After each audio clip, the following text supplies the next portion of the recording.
బట్టతలతో బాధపడుతున్నారా? ఆధునితనమైన పద్ధతిలో hair transplantation చేయబడును. Face clinic, Hyderabad. నమస్తే, నేను విజయ్.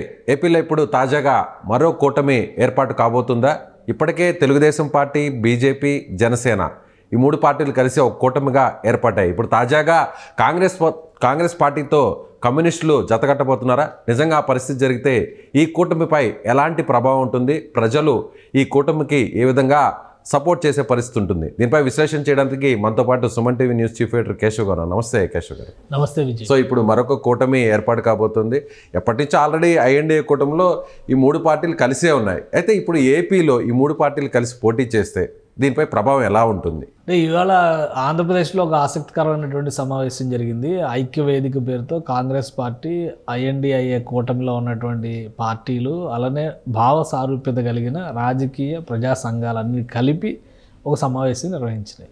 సో దాన్ని బట్టి చూస్తే మనకు అర్థమవుతుంది ఏంటంటే ఆంధ్రప్రదేశ్లో మరొక కూటమికి అంకురార్పణ జరగబోతుంది. ఎందుకంటే లెఫ్ట్ పార్టీస్ ఎలాగూ కాంగ్రెస్తో కలిసి ఉన్నటువంటి పరిస్థితి ఉంది. కాకపోతే ఒక్కొక్క చోట ఒక్కొక్క న్యాయం, అంటే రాష్ట్రాన్ని బట్టి ఒక ఈక్వేషన్ లాగా నడుస్తుంది. ఇప్పుడు కేరళలో లెఫ్ట్ సిపిఎం బలంగా ఉంటుంది కాబట్టి అక్కడ పడేటువంటి పరిస్థితి లేదు. మిగతా రాష్ట్రాల్లో పొత్తుతో వెళ్ళాడు. తెలంగాణ ఉంది పెద్ద ఎగ్జాంపుల్ మనకి. తెలంగాణలో అసెంబ్లీ ఎలక్షన్స్ పూర్తయిన తర్వాత కూడా సిపిఐని కలుపుకుని వెళ్ళారు. ఒక సీటు గెలిచింది సిపిఎం మళ్ళీ వేరుగా పోటీ చేసింది. సో ఇప్పుడు పార్లమెంట్ ఎలక్షన్స్లో కూడా సిపిఎం వేరుగా అభ్యర్థులను పెడతామని ప్రకటించింది. కానీ ఆంధ్రప్రదేశ్లో సిపిఎం, కాంగ్రెస్ కలిసి వెళ్తున్నటువంటి వాతావరణమే కనిపిస్తుంది. అలానే జేడి లక్ష్మీనారాయణ జై భారత్ పార్టీ అని పెట్టారు. ఆయన కూడా ఈ ఐక్యవేదిక సమావేశాల్లో పాల్గొంటున్నాడు. ప్రజల సమస్యలు, ఆంధ్రప్రదేశ్ అభివృద్ధి, విభజన హామీలు అమలు, ఈ అంశాలపైన చర్చలు జరుగుతున్నాయి. సో ఈ కూటమిగా చూస్తే కనుక బహుశా వీళ్ళందరూ కూడా ఒక కూటమిగా సీట్లు సర్దుబాటు చేసుకోవడం ద్వారా ఒక ప్రయత్నం చేస్తారనే సంకేతాలు స్పష్టంగా కనిపిస్తున్నాయి. అన్నిటికీ మించి ముఖ్యమైనటువంటి అంశం ఏంటంటే రేవంత్ రెడ్డి గారు ఒక సభ అటెండ్ అయ్యారు. విశాఖ స్టీల్ ప్లాంట్కి సంబంధించి ప్రైవేటీకరణ, రకరకాల అంశాలు అందులో ప్రస్తావిస్తూ అందులో ఆయన చేసినటువంటి ప్రసంగంలో ఆసక్తికరమైనది ఏంటంటే 5 ఎంపీ సీట్లు, 25 అసెంబ్లీ సీట్లు గెలిపించండి చాలు అనేటువంటి మాట అనౌన్స్ చేశారు అఫీషియల్గా. దాన్ని బట్టి మనం అర్థం చేసుకోవాల్సింది కాంగ్రెస్ పార్టీ 175 నియోజకవర్గాలకి పోటీ దిగడం లేదు అనేటువంటి సంకేతాలు స్పష్టంగా కనిపిస్తున్నాయి. సో ఆ అంశాలను దృష్టిలో పెట్టుకొని చూసినప్పుడు కాంగ్రెస్ కూడా పరిమిత సంఖ్యలోనే సీట్ల సర్దుబాటు చేసుకుని పోటీ చేయడానికి ఆంధ్రప్రదేశ్లో ప్రిపేర్ అవుతుంది. పై కాంగ్రెస్ నాయకత్వం ఒక మాట చెప్తుంది, 2029 మా టార్గెట్, ఆంధ్రప్రదేశ్లో 2024 కాదు, ఉనికి చాటుకుంటాం, అప్పుడు అధికారంలోకి వస్తాం. కొంతమంది తులసిరెడ్డి గారు లాంటి వాళ్ళు స్టేట్మెంట్లు ఇస్తున్నారు, వైనాట్ కాంగ్రెస్ అని చెప్పని. మేము కూడా 175 అన్నారు కదా, వైనాట్ కాంగ్రెస్ వాస్తవ పరిస్థితులు అందుకు కొంచెం విరుద్ధంగా ఉన్నాయి. సో ఒక ప్రయత్నం అయితే జరుగుతుంది. ఆ ప్రయత్నంలో భాగంగా రెండో కూటమికి అంకురార్పణ జరుగుతున్నటువంటి సంకేతాలు అయితే చాలా స్పష్టంగా కనిపిస్తున్నాయి ఆంధ్రప్రదేశ్. అంటే గత ఎన్నికల్లో చూస్తే కాంగ్రెస్ పార్టీకి కేవలం 1% మాత్రమే ఓటింగ్ వచ్చింది. అలాగే కమ్యూనిస్ట్ పార్టీలు సిపిఎం కావచ్చు, సిపిఐ కావచ్చు, కనీసం 1% కూడా రాని పరిస్థితి. అయితే ఇప్పుడు ఈ మూడు పార్టీలు లేదంటే జేడీ గారు వీళ్ళందరూ కూడా కలిస్తే ఎంతవరకు ప్రభావం ఉంటుంది? అంటే ఓవరాల్గా పర్సంటేజ్ పరంగా చూస్తే ఈ కూటమి ప్రభావం ఒక 2%, 3% ఉండొచ్చు. అంతకంటే ఎక్కువ మేనేజ్ చేస్తారని మనం చెప్పలేము. కాంగ్రెస్ పార్టీ స్ట్రాటజిక్గా, ముఖ్యంగా షర్మిల నడిపిస్తున్నటువంటి తీరు, ఆమె అనుసరిస్తున్నటువంటి విధానంలో రాష్ట్ర వ్యాప్తంగా ఉన్నటువంటి అంశాలను ప్రధాన ఎజెండాలో పెట్టడంతో పాటు రాయలసీమలో ఉన్నటువంటి నాయకత్వాన్ని ఇటీవలే మనం చూసాము. మాజీ ఎమ్మెల్యేలు ఇప్పుడు సిట్టింగ్ ఎమ్మెల్యేగా ఉన్నటువంటి ఆర్థర్ నందికొట్కూరు నియోజకవర్గం నుంచి ఆయన జాయిన్ అయ్యాడు. ఆర్థర్ చాలా ట్రాక్ ఉన్నటువంటి పర్సన్. అంటే ఆయన ఇంతకు ముందర గవర్నమెంట్లో కూడా పనిచేశారు. రాజశేఖర రెడ్డి గారి హయాంలో అసెంబ్లీ సెక్యూరిటీస్ ఆఫీసర్గా, సిఎస్ఓగా పనిచేసినటువంటి ఎక్స్పీరియన్స్ ఇవన్నీ ఉన్నాయి. అవి పక్కన పెడితే రాజకీయ కోణంలో చూస్తే కూడా అక్కడ ఒక బలమైన నాయకుడిగానే చూడాల్సి ఉంటుంది. వైసీపీలో టికెట్ రాలేదు, ఆయన వచ్చారు. ఒకటి, ఆళ్ల రామకృష్ణారెడ్డి కాంగ్రెస్ పార్టీలో షర్మిల వెనక రావడం, మళ్ళీ వెంటనే బ్యాక్ స్టెప్ అవడం అనేది షర్మిలకి ఇబ్బందికరమైనటువంటి పరిణామాలను సృష్టించింది. అందుకే షర్మిల వర్గం కానీ, షర్మిల అనుయాయులు కానీ చెప్తున్నటువంటి మాట కోవర్ట్ ఆపరేషన్ జరిగిందనేటువంటి మాట అంటారు. సో అది నిజమా కాదనేది మనం పక్కన పెడితే, అలా బ్యాక్ స్టెప్ అయిన వాళ్ళు మల్లాది విష్ణు, కాపు రామచంద్రారెడ్డి వీళ్ళందరూ వస్తారని చెప్పాను, వీళ్ళందరూ మళ్ళీ బ్యాక్ స్టెప్ అయ్యారు. ఇప్పుడు ఆర్థర్ జాయిన్ అయ్యాడు. మజ్జి తులసీదాస్ మాజీ పిసిసి చీఫ్ కొడుకు ఆయన త్రినాథన్, ఆయన జాయిన్ అయ్యాడు. నిన్న మళ్ళీ మాజీ ఎమ్మెల్యే చిత్తూరు నుంచి, శ్రీకాళహస్తి నుంచి ఉన్నటువంటి మాజీ ఎమ్మెల్యేలు, మాజీ నాయకులందరూ కూడా కాంగ్రెస్లోకి వస్తున్నారు. అంటే రాయలసీమ పైన ఒక ప్రత్యేకమైనటువంటి ఫోకస్ పెడుతున్నారు. కడప లోక్సభ స్థానం నుంచి షర్మిల బరిలోకి దిగుతారనే ప్రచారం జరుగుతుంది. కడప లోక్సభ స్థానం నుంచి కనుక బరిలోకి దిగితే ఖచ్చితంగా ఆ చుట్టుపక్కల ఉన్నటువంటి నియోజకవర్గాల పైన కానీ రాయలసీమలో కానీ ఆ ఈక్వేషన్ సెట్ చేసుకోవాల్సిన బాధ్యత షర్మిల పైన ఉంటుంది. ఎందుకంటే అక్కడ అవినాష్ రెడ్డి ఇప్పుడు ప్రస్తుతం బలంగా ఉన్నటువంటి నాయకుడు. లాస్ట్ టైం ఎలక్షన్స్ అప్పుడు ఏం జరిగింది అనేది పక్కన పెడితే ఇప్పుడు బలంగా ఉన్నటువంటి నాయకుడు, 2 సార్లు ఎంపీగా చేసినటువంటి నాయకుడు కాబట్టి ఏ విధంగా ఎదుర్కోవాలి, దానికి తగ్గట్టుగా వైఎస్ఆర్ ఫ్యామిలీ ఓటింగే చీలేటువంటి అవకాశం ఉంది. ఆయన అభిమాన గణం కూడా చీలిపోయేటువంటి పరిస్థితి. ఎంత చీలుస్తారు, ఎక్కడ గెలుస్తారు అనేది ఇంకోటి. తర్వాత కడప జిల్లాలో ఉన్నటువంటి కొన్ని నియోజకవర్గాల్లో సునీత తరపున కానీ సునీత తల్లి కానీ ఎన్నికలకు దిగేటువంటి అవకాశం ఉంది. జమ్మలమడుగు నియోజకవర్గం పైన ఫోకస్ పెడతారనేటువంటి ఒక చర్చ నడుస్తుంది. సో ఈ చీలికలన్నీ ఎవరికి కలిసి వచ్చేటువంటివి, అలానే ఎన్ని సీట్లు గెలిపిస్తాయనేది ఇప్పుడు ఆసక్తికరంగా మారుతుంది. ఎప్పుడైతే లెఫ్ట్ పార్టీస్ అన్నీ కలుస్తున్నాయో లెఫ్ట్ పార్టీస్లో ఓటు బ్యాంక్ కూడా ప్రతి కాన్స్టిట్యున్సీలో ఒక 4-5 వేల ఓటు బ్యాంక్ అయితే గెలుపోటముల్ని డిసైడ్ చేసేటువంటి ఫ్యాక్టర్గా మనం భావించవచ్చు. కొన్ని నియోజకవర్గాల్లో ఆ ఫ్యాక్టర్స్ పనిచేసేటువంటి అవకాశం. ఇది కొత్తగా వచ్చిన వాళ్ళు జేడీ లక్ష్మీనారాయణ వీళ్ళందరూ పెద్ద ఇన్ఫ్లుయెన్సర్స్ కాదు, కానీ కాకపోతే ఏంటంటే వాళ్ళు అన్ని నియోజకవర్గాల్లో బరిలో దిగలేరు కాబట్టి పొత్తులో భాగంగా 1-2 సీట్లు తీసుకుని ఆ సీట్లకు పరిమితం అయ్యేటువంటి క్రమంలోనే ఈ సారూప్యత కలిగిన ప్రజాస్వామ్య సంఘాలు రాజకీయ పార్టీల భేటీ అనేది అలా ఈక్వేట్ చేసినట్టుగా కనిపిస్తుంది.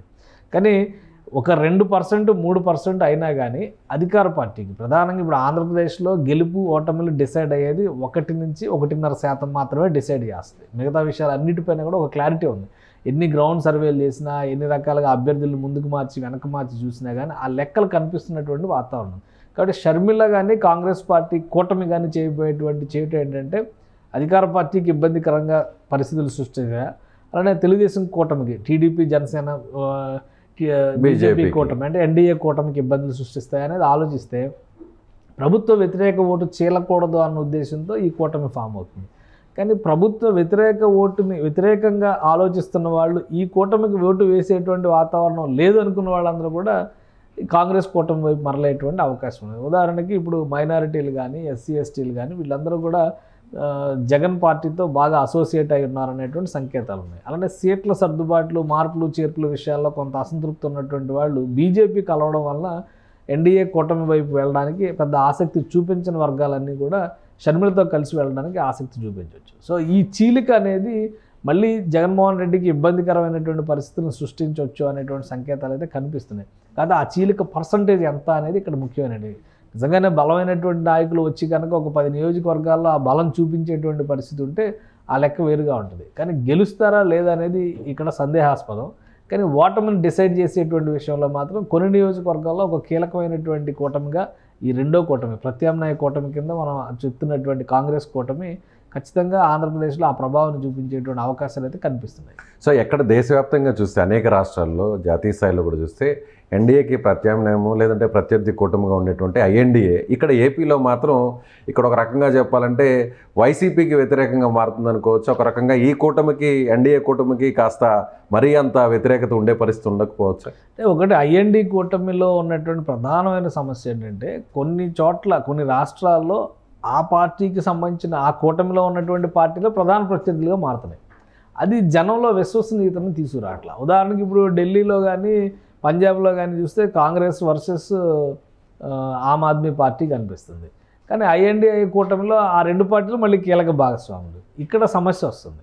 అలాగే కొన్ని చోట్ల ఈ బెంగాల్లో జరుగుతున్నటువంటి పరిణామాలు చూస్తే ఆ కూటమిలోంచి మేము బయటకు వచ్చాం. సమాజ్వాదీ పార్టీ ఉత్తరప్రదేశ్లో ఒక అండర్స్టాండింగ్తో వెళ్తున్నటువంటి పరిస్థితి. అక్కడ కూడా ఒక బలమైనటువంటి 2 పార్టీలు ప్రత్యర్థులుగా కనిపిస్తున్నారు కొన్ని చోట్ల, మళ్ళీ కొన్ని చోట్ల కలిసి ముందుకు వెళ్తున్నటువంటి పరిస్థితి. దీనివలన ఈ కన్ఫ్యూజన్ వల్లనే ఎక్కువ శాతం దక్షిణాది రాష్ట్రాల్లో ఈ కూటమిని నమ్మడానికి అవకాశాలు తక్కువగా కనిపిస్తాయి. ఎందుకంటే ఉత్తరాది రాష్ట్రాల్లో పరిస్థితి వేరు, అక్కడ జాతీయ పార్టీల ప్రభావం ఎక్కువగా వేరేగా ఉంది.